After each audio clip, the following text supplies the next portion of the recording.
The story of Olympia. It's a story about a place known for many things. It's the village once promoted as the Pearl of the Puget Sound. It's the town that oysters and water made famous. It's the capital city of Washington State. But more than anything else, Olympia is a place that people made great. So join us, won't you, in our Stories of Old Olympia. It's a tribute to our town's quiet heroes, the workers and the dreamers, the pioneers and the builders. They're all part of our story. They're all home folk. And while they don't always make headlines, they do make cities. And our city's a better place because of them.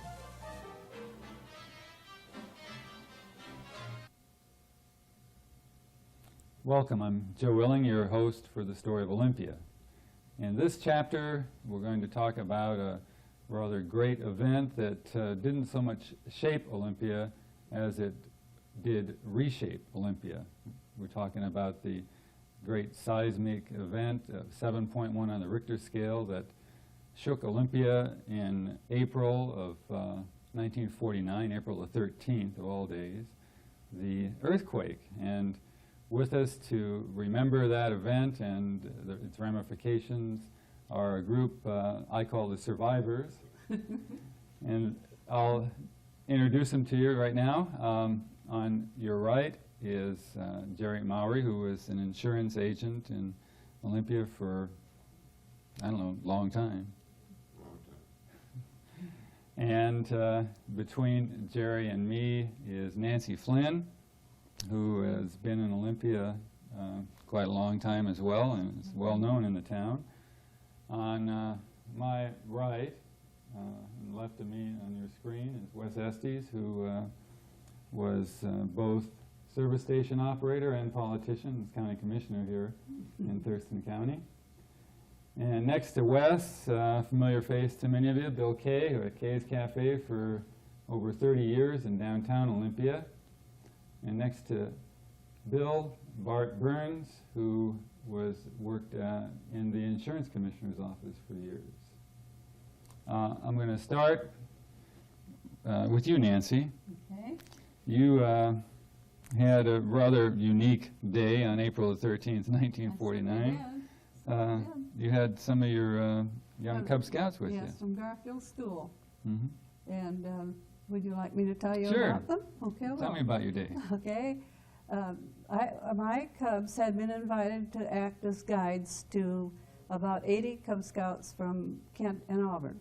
Mm-hmm. So kids all came piling down to the State House, and we ran around there and showed off. I know this and I know that, and I've been there before, so the kids were having a grand time. Well, that part was fine. So finally, I had 8 Cub Scouts, but Jim, my son, was downstairs with the kids from Kent and Auburn. So the 7 Scouts says, "Mrs. Flynn, could we please go up in the cupola again?" And I'd been up there about a dozen times, and my legs were starting to creak. Okay. But I said, okay, so let's go. So Oscar Barcliffe was standing nearby, and he says, "Now don't go up those stairs because they're not very safe. Now take the elevator." So we took the elevator and got up there, and everything was fine. We scrambled up the stairs and looked out, watching them build the Capitol Lake Dam there. They were working on it. So the kids were sticking their feet in those little niches, and I said, "You kids get down from there, something might happen." And just then it did. Right when you said that? Just when I said it, yes, indeed. And so I looked up, and here all these keystones are starting to come down. Oh, my Lord. And the one pillar swung right out toward the yard, and here comes the keystones. So kid says, "What is it?" And I says, "Well, it's an earthquake. Hang on to me." So they grabbed me by my sweater and skirt. And there's nothing else to hang on to, so I hung on to the doorknob. So we rattled and shook and up and down, sideways. And I couldn't get back in the building, and I tried so hard to get that door open, and it wouldn't open. I heard afterwards that if the door had opened, there had been a vacuum, and we'd gone right overboard. Oh, boy. So anyway, we got back in the building, and here was all this plaster falling all around us. Nothing fell on us. So we got down to where the elevator was, And that was jammed in the wall with kids from Auburn or somewhere. And old Chief Cole was with them.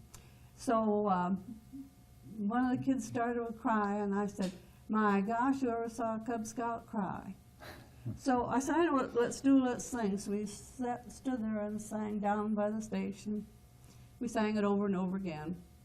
No one came for us. So first, there were some magazines laying there, so I took my lipstick and wrote, come and get us, and I threw it over the rail. Nothing happened. So then one little kid reached in his pocket, and he had some Monopoly tickets or whatever they are.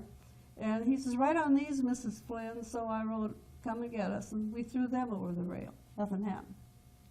So pretty soon, Oscar Barcliff came and took us down this rickety stairs, which we weren't supposed to go up. But in the meantime, my son Jim was downstairs with all those other kids, and when they evacuated, cleaned everybody out of the building, he says, my mom's up there in the cupola with some Cub Scouts. The state patrolman said, there isn't anyone up there. And they'd push him outside, and he'd run back in. My mother's up there with some Cub Scouts. So finally, Oscar Barcliff came and walked down with us.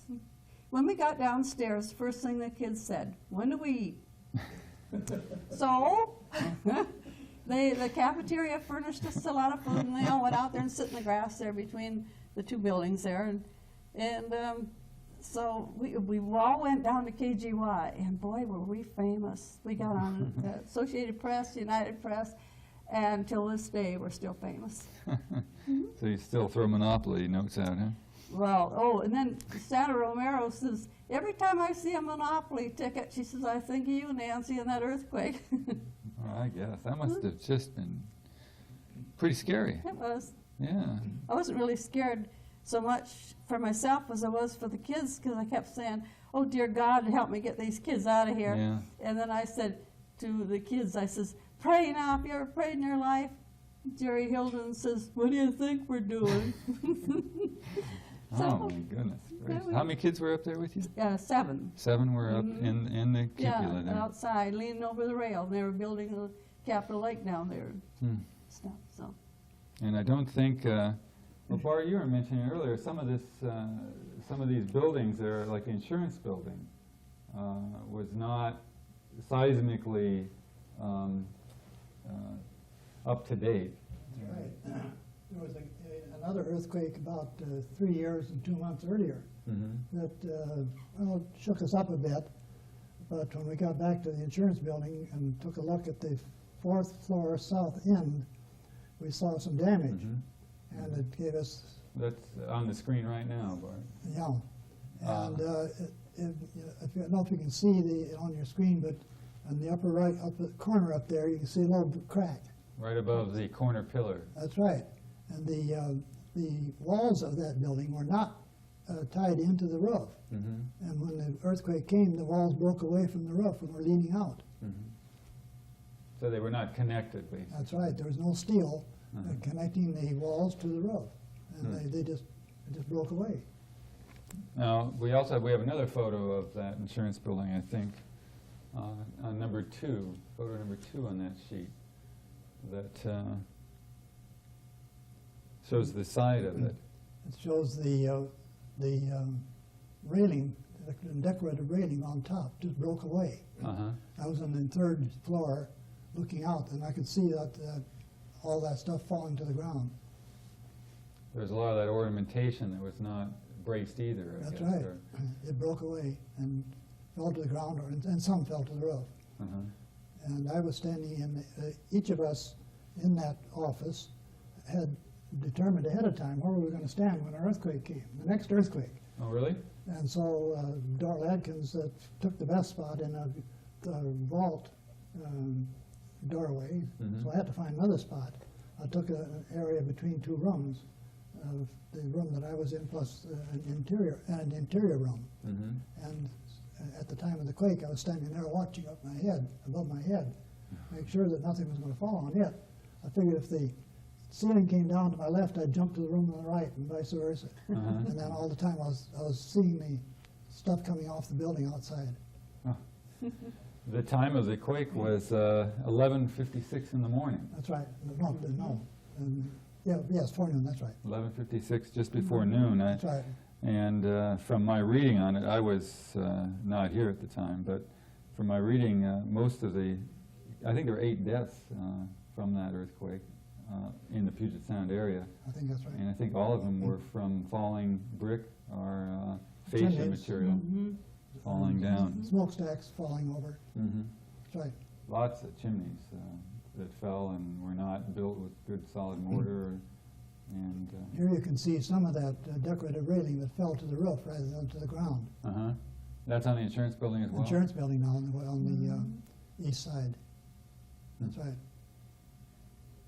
Looked like a war zone, Some Oh, people for the picked up survivors, you know. Yeah, that's it. some people picked those up and took them home for souvenirs. I didn't. I didn't want to see one of those again. Not too near you, at least, huh? That's right. I guess we learned a lot from it, both, and especially for building and the building codes. Wes, you were working at the time Right, at your Chevron station down on Sylvester and 4th. Sylvester and 4th, kitty corner across from the Oyster House. I just had a car up on the hoist, just got it down to the ground, and it started in. My customer, Bob Gilmore, was with me, and I told him, I said, we better get out of here.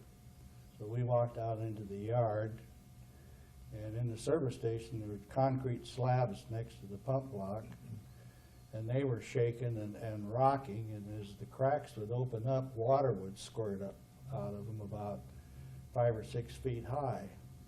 And 4th Avenue, you could actually see it rolling. Oh, really? And the wires across the street and the power lines were jiggling about.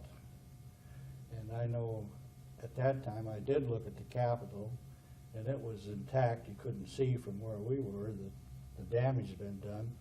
And we looked down toward the Washington veneer stack, and a great portion of that was down, and there was dust coming up, and it's one of the fatalities that's been mentioned happened there at the old Washington veneer plant.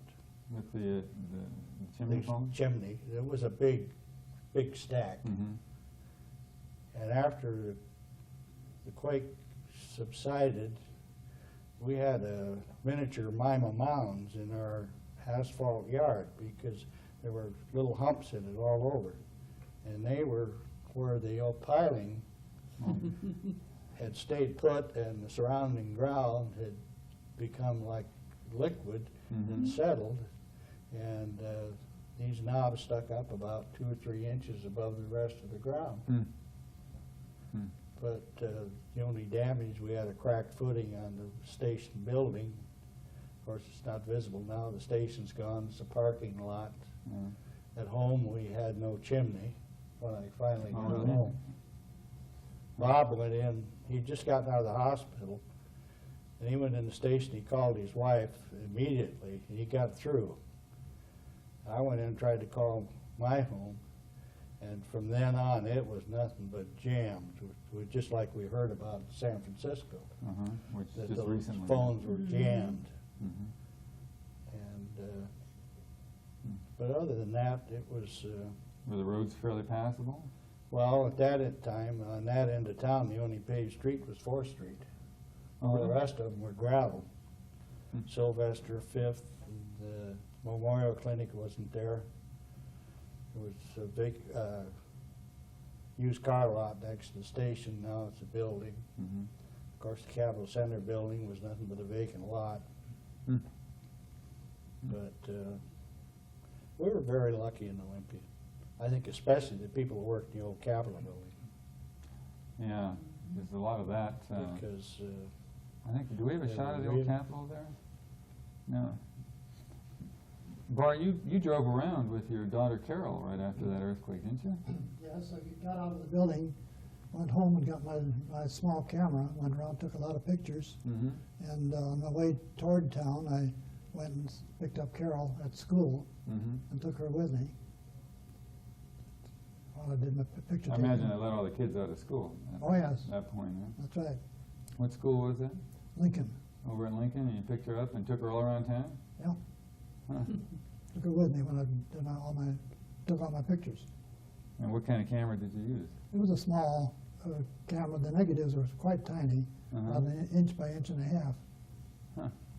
If it had a little larger film, some of these pictures would be a little clearer. Do we have a picture with us of 4th that Wes was just talking about down on down on 4th? I know, Jerry, we have one of the old Morris store. You were there. Your insurance agency was there? Right next door. Right next. Oh, here it is. Here, on picture number 3 on sheet 2. Well, it's kind of interesting, and I realized I was in the office, and our office was just to the left of that automobile there. Uh-huh.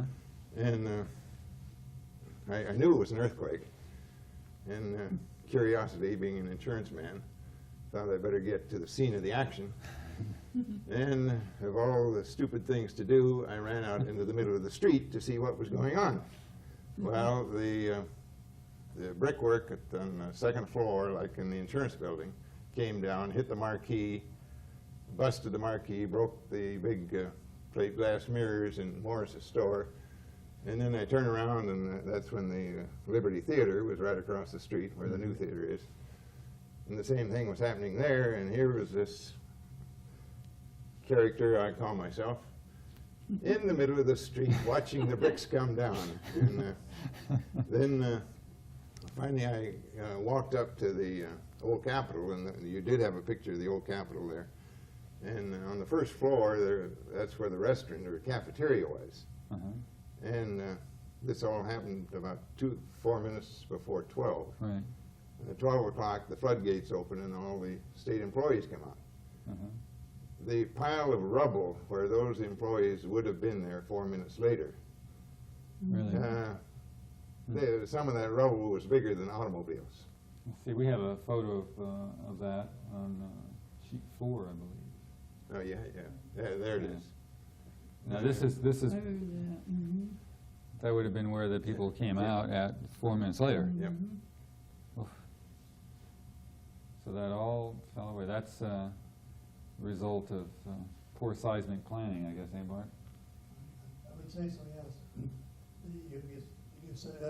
If we take a look at the bottom of that picture again, that pile of rubble there, I was told that people were trying to run out of the building, and a woman fell just inside the door and stopped to pick her up, and just at that time that came down. Oof. I was lucky there weren't more casualties. Huh? That's right. It was kind of interesting. At noon today, I was eating lunch with Cliff Stilts and Fred Peck, and they were in the Hotel Olympia for a service club meeting. And they knew what was happening. They were in the lobby of the hotel. Uh-huh. People started to run for the exit, and the two of them locked their hands and says, "You aren't going outside. Stay inside the building," which maybe that saved a lot of people. Huh. That was quick thinking. Some of you just ran out into the street, Yeah, though, right? like I did. But you had an excuse. You were an insurance agent. You had the security building was one of your Yeah, accounts. I think, as I recall, the security building was the only policy we had. Uh-huh. And if the people that are listening to this have observed the San Francisco comments, earthquake insurance is not inexpensive, but the thing that you have to consider, there is a big deductible, and it'll be anywhere from 5% to 10% of the value of the structure before you pay anything. Then on the other hand, as we were talking a little earlier, if the building catches fire because of the earthquake, the insurance company is obligated to pay for the fire. Right, because it covers fire. Because it covers fire. But if there is no fire, there's no insurance. So if there's an earthquake, you hope your building can burn right thereafter. Well, so long as you don't get caught. Bill, you were in bed when this thing hit, huh? Yes, I was. I kept pretty late hours at that time in the restaurant, and I didn't get home till 3 or 4 o'clock every day, so every morning. So, we were still in bed there, and suddenly we just felt the house was just rocking and shaking, and I said, well, sounds like we have an earthquake, you know. And at that time I had hired help, and he was I had a spare room upstairs, so I let him sleep there, you know. And first thing I heard, he was rumbling down the stairs, and he had opened the back door, and he was out into the street, and then all the dishes in the cupboard came crashing down in the kitchen there, and so I finally got up and looked out the window, and here he was standing out in the middle of the street in his pajamas, and some women are coming up the street there. They're standing there gawking at him, and he didn't know whether he should run back inside or whether he should just stay out there. You know? So anyway, he finally came in, and of course, I lost part of my chimney from the rooftop, and that was crashed down through the roof inside the upstairs there, and some of it was out in the street. You know. And so I finally, well, after it was all over, I said, well, I better go downtown and check, see what happened downtown. You know. So I came downtown, and there was a few bricks off of the front of the building there that fell down to the street there, and the fire department was right there on the spot, because they was just right down on the other corner. The fire department was right down on the other corner there, so they was right up there on that block there. You were right next to the Motley building? And right next to the Motley building there, yeah. On Capitol? On Capitol Way there. And so they had that street cordoned off, and says nobody was allowed back in there, you know. I said, well, I want to go inside and check, see if, you know, whether I've got any damage inside or not. Don't want to have some gas leaking or some electrical failure in there. So they finally let me in, and I went in and checked, and here all the canned goods were on the floor back there. And we had some dishes were on the floor, but outside of that, well, it just wasn't too much damage in there. So I finally, I said, I'll just leave it as is. Nothing is gonna be any more than what it is now. So I left, and they said that they probably have to close me down for about 2 or 3 days until the crew comes in and checks the place out and make sure everything was okay before we can let us open up. So the building inspector, I guess, had Yeah, to the look it building over, inspector huh? came down and inspected the whole thing, and so I guess they did that all around town anyway. So, but I think for the restaurants, they were mainly concerned about, you know, leaking gas or electrical problems, whatever. So they inspected most of the restaurants first, and so we got the okay after about 2 days. Well, we got the okay that we could go back in and open up, you know. But it took us about 2 more days to clean it up before we could open up. You know. So that was about the extent of it. We really didn't suffer too much damage outside of just putting in a lot of extra work. So. As I read, we were extremely lucky in that there were no great aftershocks. Had there been a lot of these buildings that were not braced or attached and were precariously balanced, would have gone. And it's just luck of the draw, but the epicenter of the quake was about 30 to 40 miles deep beneath, roughly between Morton and Little Rock, somewhere in that area. It's Lido, Morton, and Little Rock. If it were a triangle and you go down 30 to 40 miles, that was the epicenter of it. And it was a roller. What was the community spirit like then?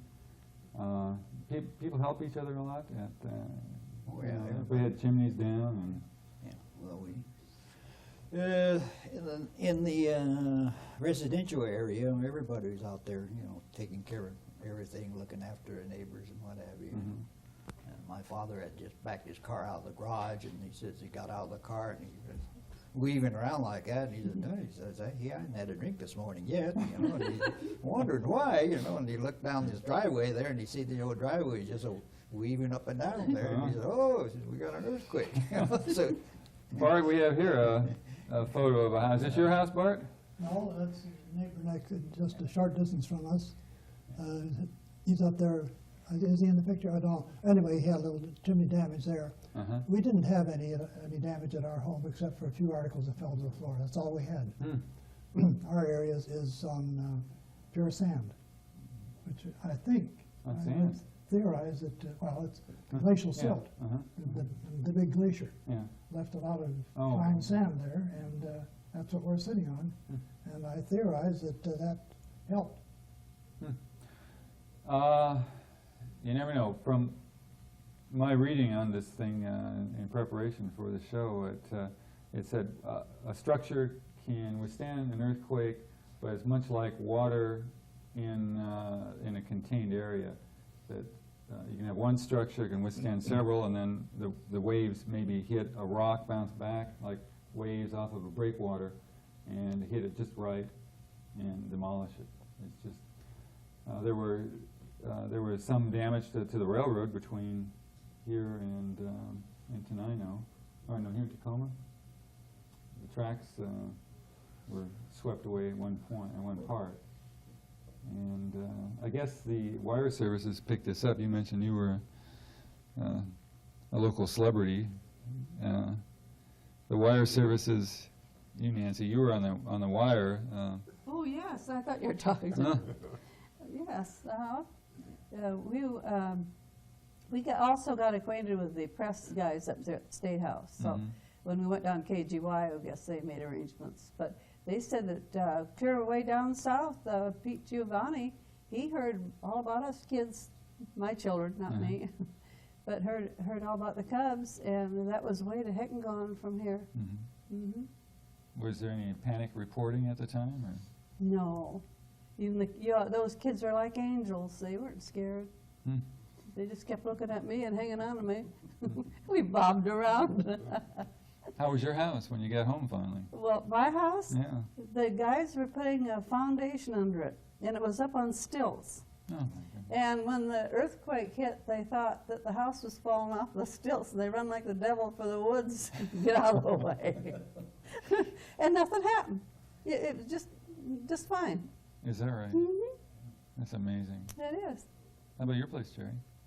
No problem, but I was thinking that it's so ironic, and these people in San Francisco, that when their number was up, it was up.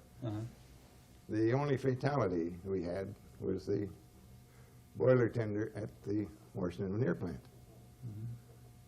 He got out of the building where the stack was and thought, I've got to go back and turn those valves off. So he went back in as the chimney collapsed. So he was the fatality, which is ironic that he was home free, but he went back to do his job. And you had, Wes, you had a chimney down. That chimney. Tell them about the No, little they- house. Pardon? Tell them about the wee house. Well, that was later, 1965. Oh, Well, that was a good story. that was the next earthquake. That was the next That one. was a sizable earthquake. That was. That's when the road around the lake all slid into the lake. Oh. But our chimney was off, and you couldn't get a contractor for love nor money because they were all busy downtown, and there were chimneys down all over. So all I did was get a sack of mortar mix and mixed it and got up there and fixed the chimney myself. And I've been by the house several times where we used to live, and the chimney's still there. It's still up there, huh? Yeah, it's still there. Of course, it's been converted to gas, so there's a steel pipe up the old original chimney. I know I got in the attic and checked in the attic, and we had a furnace in the basement, checked in the basement to make sure there were no cracks, but it was just above the roof line where the old sand mortar had been weathered and turned into sand, you might say. But I thought, I didn't see any great panic here. No. Of course, that group of people then had been through a heck of a lot more than that earthquake just 4 years before that, With the World War. World War II. Yeah. So, no, they were well. The only thing is that there were a lot of fronts of buildings changed. Reshaping of Olympia. Well, you guys were professional survivors then when the Great Quake of '65 rolled around, huh? Right. Took I that guess in you'd call stride, that. That one didn't even bother me. That was nothing to that one. Nothing. Tell us the story about the wee house in '65. Tell 'em about it. I had a kick out of that because they were building the Capitol Center building behind my station at that time. I forget how many stories they were up. Mhm. And the man had just, Jerry, this happened early in the morning, didn't it? Yeah. Because you were in the I was station. in the station. And, Oh, you were there, huh? Yeah, and started shaking the scaffolding and everything up above. And I remember going out, and they had taken, as they moved up, so the crew wouldn't have to come to the ground, they took a chick sail along with them and set it on the platform up there on the scaffolding. And when it started shaking and they realized what it was, boy, there was a guy came out of there like a shot out of a gun, and everybody to the ground. It does get your attention. On the same story, they also had a big mobile crane, and the steel work was up 9 stories, I think. And the crane was above the 9 stories, the end of the crane. And somebody up above says, "Don't hit the building with a crane! Stop hitting the building with a crane!" And somebody said it's an earthquake, and it looked like a bunch of ants coming down on those steel girders. That's something. Boy, they got out of there in a hurry. I don't blame them. Well, I would have been getting that myself. And I know immediately after that, there came Harold Sargent. He Oh, was a structural engineer for the Uh-huh. building, and of course the concrete and stuff that they was still pretty green. And Harold was worried about cracks or what damage had been done, but Mhm. very fortunately, the design work on it was good enough so that there was no damage at all. Hmm. Of course, that building sits on a hunk of concrete about 10 feet thick, the center of it, and underneath they're piling just as close together as they can get them. Mhm. So it's pretty solid, even though it's on a fill, it's stationary. Yeah. Well, it's after, in the 60s, they were building, they knew quite a bit about Oh, how yeah, to because build. they've gone through this one in 1949, Mhm. and prior to that, I'd been in one little shake in Aberdeen before that, but Uh-huh. nothing like those big ones. Hmm. So immediately, they changed the building codes. Uh-huh, uh-huh. Well, it was time to do that, I guess. I thought maybe we could take a little ride with Bart here and maybe run through some of these photos that you took, Bart, and tell us what we're looking at, okay? We saw that one a moment ago. This was on Capitol Way, was it? Oh, that's downtown. Downtown and Capitol, Miller's or? They meant Morris. That's Morris? See, Jerry? That's Morris store, I think, yeah. Okay. Looks like they've been having a rough time there. It was 5th and Washington. 5th and Washington. Yeah. This is, Is that the Miller store? No, You're- no, that's Fifth and Legion. Legion. Or Oh, yeah. Legion in Washington. Legion of Washington Way, yeah. whose business was that there? Is that next to the Olympia News? well, that used to, originally, that was the bus station. 6th and Washington. Oh, there. Going to this. And then, yeah, the Olympia Cleaners were in there. Anna Bloom's bookshop was there. This is the Methodist Church. The chimney just came down onto Adams Street.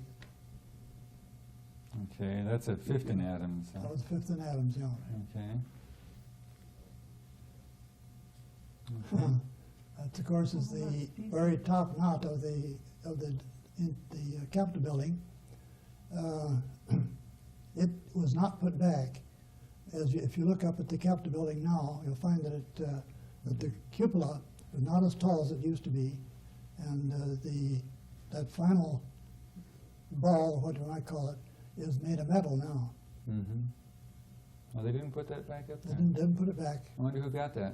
And here's the railway that was used to repair that dome. The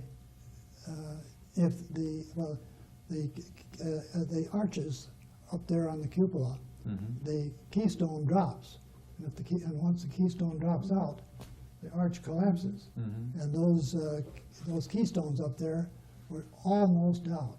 not quite. Mhm. If they'd had about 5 seconds more of shaking, 5 or 10 seconds more, that would have collapsed up there, and I think that considerable portions would have gone down into the 2 legislative chambers. We're that close. Were the legislators there at the time? No. Well, that old chandelier sure swung when we were up there. For We several could- days. Yes, it just kept swinging back. Is that forth. right, huh? Oh, yes. Mhm. That's right. Hmm. This shows some of the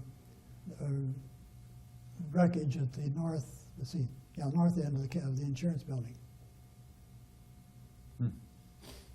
Now, did they just redo these again, Bart, recently? I know they just finished the Temple of Justice. The Temple of Justice has been worked on recently, yes.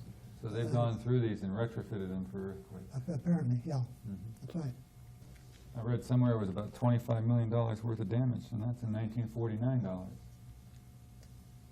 What are we looking at here, Bart? And that shows a little of the repair work being done, or the equipment and so forth, at the north end of the insurance building. Mm-hmm. Well, I'm glad I wasn't here for that. Oh, you don't know what you missed. It's quite exciting. Well, there's that. Where'd that go, Bart? You have any idea? Where'd that go I with don't know. This is a picture of it being brought down Mm-hmm. to the ground. When I came down from up there, my boss says, "Well, I'd like to know what in the hell you're doing up there on state time." Well, what'd you tell him, Nancy? I told him I got okay from Mr. Cole that I There you could go. go. Giving you a hard time. Huh? Yeah, boy. He said he only said it because he thought I was scared to death. So. Well, he had every right to be. I think I would have been. Yeah, Another 5 seconds, you would have been flying the coop.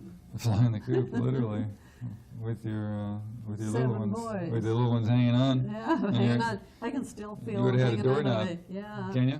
Yeah, I tried to get the building and grounds to give me that doorknob, and they wouldn't do it. Stingies. Well, then- They wouldn't let me have that. Well, you know they ought to do that. It's terrible. Huh. Well, here's a picture of you with the doorknob. I Yeah, wonder if we there I could- am with the doorknob. wonder if we could pick this up. Oh, there's the And old, there you are. there's the old lady with her doorknob. Well, you weren't the. You're the den mother. Were you a Yes, den mother? I was den mother for 4 years at Garfield. I see. Never saw such famous scouts, so. I'll bet they went. Did they go to the heads? Did it? No. I would just say that because they're Garfield kids. I see. Mhm. Well, I think somebody ought to get you that doorknob. I do too. Yeah. Maybe Bart will get it for me. Hey, Bart, there you go. At the old Capitol building, now that was just redone too. I wonder if they got that. That must have been quite expensive to get that seismically stable. Huh. That was really something. Well, they spent a lot of money on the Capitol grounds because they would, up inside the dome, they worked for, seemed like months, reinforcing it all with steel girders. Mm-hmm. Mm. And the same way with the insurance building, they put steel girders all through in there, Mm-hmm. and, which had not been there before. Another one I can remember downtown was the old Mottman building. On the Capitol Way side, they knocked holes in the building, they put big steel I-beams underneath the second and third floor Mm. in that building. Mm. Because these buildings, Olympia's downtown, is pretty old, and they'd all been built out of brick and that old style mortar. Mm. What is this one we're looking at This is here? the third floor of the insurance building inside. Uh-huh. See all that, those poles, or what you might call it, the support of the ceiling up there. As I indicated earlier, the wall was not tied into the roof, and so they put this support inside and then drilled into the wall, Uh-huh. and drilled into the roof, and then put in steel. So as to bind the To roof to bind the them, wall. yes. And the day that they did the drilling, I stayed in the office. Mm-hmm. I've heard about shell shock, but I really got it that day. The place was practically crated up. Uh-huh. The first contractor that they hired to do some repair on the campus said, I don't know how. He quit. He brought in a second one, and as I say, he just, well, in effect, he just put a crate all around that insurance building and repairing it. What is this? Oh, this is on the roof itself. Huh? Roof of the insurance building. So you climbed up there, eh, Bart? Yes, I did. Huh, the roof of the insurance building. We have one of the Neeland Hotel, too, which is, and when was that brought down? Was that taken down and rebuilt as the Goldbergs? Yeah. I guess so, yeah. So that was one of those mortar that just didn't hold up. That's right. And I'd read that most of the damage was to the old brick and mortar because they didn't use real good mortar and they didn't use steel bracing. And most of the property damage and casualties were from the brick. And then the Willard Hotel. The Willard Hotel was number 2 on that, Carol, on that same sheet. Now they lost, well, lucky it was spring. They had air-conditioned room, it looks like here. Would they lose the whole wall, Bart? Well, they had to tear the wall away Oh, I see. for the purpose of repairing it, yes. Huh. So it must have separated and then... Exactly what it looked like immediately after the earthquake, I don't remember. Uh-huh. Where was that, the Willard? On 4th. Yeah, that was 4th and Adams. 4th and Adams. Across from, Monkey Ward's there. yeah. Fourth and what's there now? Franson's. Office supply. Yeah, office supply. Office They knocked off the 2nd floor. They just have a 1-story building now. Toast there? At Toast Office Supply? Mhm. Yeah. Okay. The interesting thing is that the frame structure, that is a normal frame house, Mm-hmm. It'll take a tremendous amount of shaking. In fact, it's virtually impossible to shake it to the ground Mm-hmm. because there's so much give and take. And I found something else later, that on the old houses that were built around 1900, Mm-hmm. they used square nails.